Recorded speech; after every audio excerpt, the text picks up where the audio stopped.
हाणिया वाक़ अपडेट कयूं पिया बदीन मां मुकेश कुमार मकवाणा जी रिपोर्ट मुताबिक़ त मातली बाईपास रोड ते ब्लू डायमंड होटल सां पार्कोट होटल कंपनी जे बहिराम फिलिंग स्टेशन जो इफ्तिताह।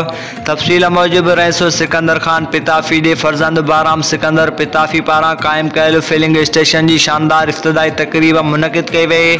इफ्तिताही तक़रीब जी शुरूआत तिलावत क़ुरान पाक सां थी। उन मौक़े ते पार्कोट होटल कंपनी जे आला इंतज़ामिया आला ऑफिसरनि फारूक मंगरियो असद शाह साहब ख़ासि शिरकत कई। हिन चयो त पार्कोट होटल कंपनी अवाम ताईं जो आला मयार जे लेबर किटिंग प्रोडक्ट्स पहुचाइण जे अज़म सां कमु करे रही आहे। ग्राहक जेके पार्कोट होटल कंपनी जे बहिराम फिलिंग स्टेशन तां हिकु भेरो का बि प्रोडक्ट्स ख़रीद कंदा, इंशाअल्लाह असांजे प्रोडक्ट्स जे मयार जे करे पार्कोट होटल खे चूंडिजण सां बहिरां फिलिंग स्टेशन जी सहूलियत मां फ़ाइदो हासिल कंदा।